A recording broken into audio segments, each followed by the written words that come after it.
Good morning, Eric Bernaccio here. Thank you for tuning into the channel and bringing you the tip of the day, which is our daily reading from the Alcoholics Anonymous Daily Reflection Book. Today's topic is letting go of our old selves on June 4th, 2020. Carefully reading the first 5 proposals, we ask if we have omitted anything, for we are building an arch through which we shall walk a free man at last. Are we now ready to let God remove from us all the things which we have admitted are objectionable? The 6th step is the last preparation step.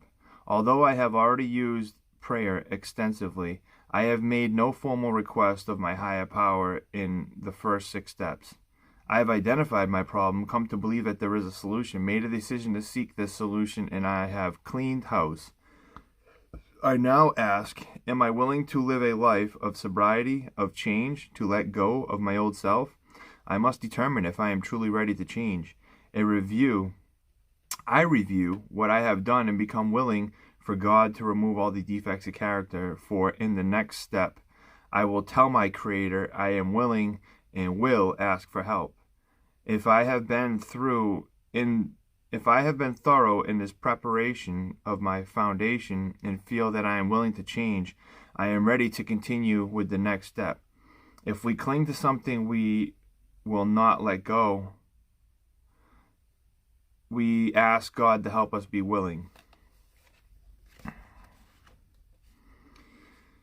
This is truly fundamental, and there's a process and a step here in the steps in which you have to go step by step in order to make it to the next step. Each step is cumulative and they work off each other, and it's a process of the same thing when it comes to Christianity. There has to be acknowledgement when we are doing something wrong. So right here, I like how it says, I have identified my problem, I've come to believe there is a solution, made a decision to seek the solution, and I have cleaned house. So we have to identify that there is a problem to begin with and not be in denial. And once we get to that point, then we have to identify that there actually is a solution.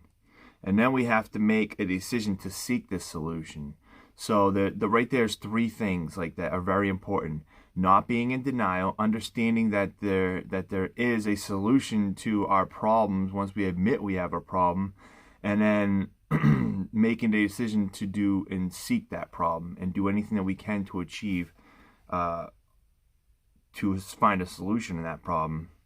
And we have cleaned house. Clean house means that we have admitted all of our wrongs, that we have gone through everything that makes us feel a certain way, anything that we may have been holding on to, traumas, relationships, circumstances that have left a resentment upon us and have made it difficult to move forward in life or grow in a relationship with Jesus. And the next step here is pretty much asking the Lord, they refer to higher power in here, but I say the Lord, asking the Lord to remove us of our old selves, help us let go completely. Like, there has to be a complete change and a transformation of the mind. There has to be just this bright light that goes on, this softening of the heart, this feeling of overwhelming joy where you're just able to completely let go of anything that has ever happened to you. And the way that you're able to do that is by sharing it with somebody else and sharing it with God. And then once you feel comfortable enough, sharing your story with others to give them hope and letting them know that they don't have to live the same life that you did, and that there is hope because you have come through and you are still coming through the other side, and you are an overcomer. We must ask the Creator if He is willing. We must ask the Creator for help.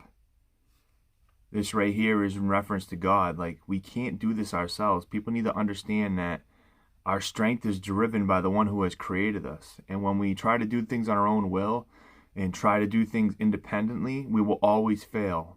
We might make it a certain amount of distance or a certain level of success by doing things by our own flesh, but you will never truly ever be what you could be without the power of Christ. With God, all things are possible. You are able to achieve things easily on a different rate. And it's just, really fundamental. Like, we need to admit that we have a problem. We need to admit that there's a solution. We need to seek that solution. We need to talk about our problems and share them with others. And then at that point, we're able to move on and let go of the old self. And we have to be willing to change these defects of characters, the things that keep us sick. Like, you can't stay away from a drink and a drug and expect to be able to steal still and live a happy, clean life. You can't get sober and expect to sleep with a bunch of people and be promiscuous and disregard other people's feelings and expect to be happy with oneself. You can't cheat the system by, not ringing in everything at the grocery store just because, you want a discount and you're not ringing everything. That's stealing still. Like, you're not going to grow. You're going to be hindered in some way, shape, or form in your life because of these wrongdoings and these character defects that you're allowing to take place in your life still. When we have feelings or urges to do these things, that's when we really need to call upon God and ask for help in the moment, so that way we don't commit these acts. Because it's one thing to think about it, which is still a sin, but it's also another thing to actually go forth in committing the sin. If we still cling to something, we will not let go. We ask God to help us be willing. So the things in which we still cling to, we need to ask God to help us be removed of these things. And we need to cry out with like an honest cry to God. Not just like, God, please help me not do this anymore. No, like, I'm talking like cry with emotion and tell God, like, I need help with this right now. Please remove me from this. I'm sick and tired of living this life, God, and I know your strength is stronger than mine. Please help me overcome. Like, there has to be passion and emphasis behind it. You have to convince yourself as you are convincing God, and God knows our heart. So he knows if we're just saying shallow prayers or just saying things because we've been told it might work. Like, he wants us to believe that our prayers are answered before we ask. So if we go to the Father for help, we need to know that our help is already been achieved through the blood of the cross. So really, what sums it up is letting go of our old selves and allowing God to come in and change us. We need to have that change of heart where we ask God, where we acknowledge that we can't do this ourselves, and let God grab the wheel for once. Everybody have a blessed day. Hope this video helps somebody. See you tomorrow.